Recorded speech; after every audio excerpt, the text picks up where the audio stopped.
Uwepo wetu hapa ni kielelezo tosha kwamba yanayosemwa na maseneta hao ni uzushi na ni kitu ambacho hakikubaliki na ni uchochezi wa waziwazi.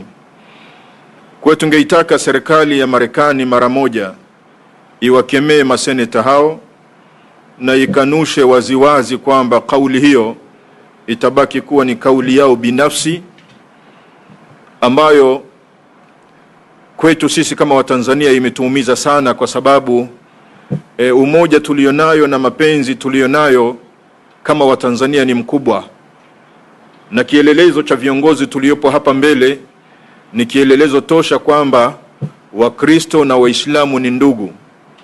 Tuna udugu wa damu, tuna udugu wa kinchi, tuna udugu wa kibinadamu, na hakuna yoyote ambaye anaweza akatutenganisha. Hakuna. Kwa hiyo Wamarekani wamechelewa kutaka kutugombanisha kwa misingi ya udini, wamechelewa. Ni jambo ambalo haliwezekani. Tunawaomba waendelee kuiheshimu nchi yetu ambayo inatawaliwa kwa misingi ya sheria, kanuni na katiba. Waendelee kuheshimu serikali yetu, waendelee kuheshimu mamlaka yetu kama serikali ya Jamhuri ya Muungano wa Tanzania.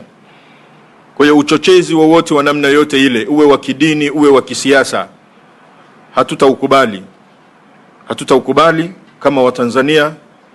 Watanzania wanasimama na viongozi wao wa dini kupinga udini, kupinga siasa chafu, kupinga uchonganishi.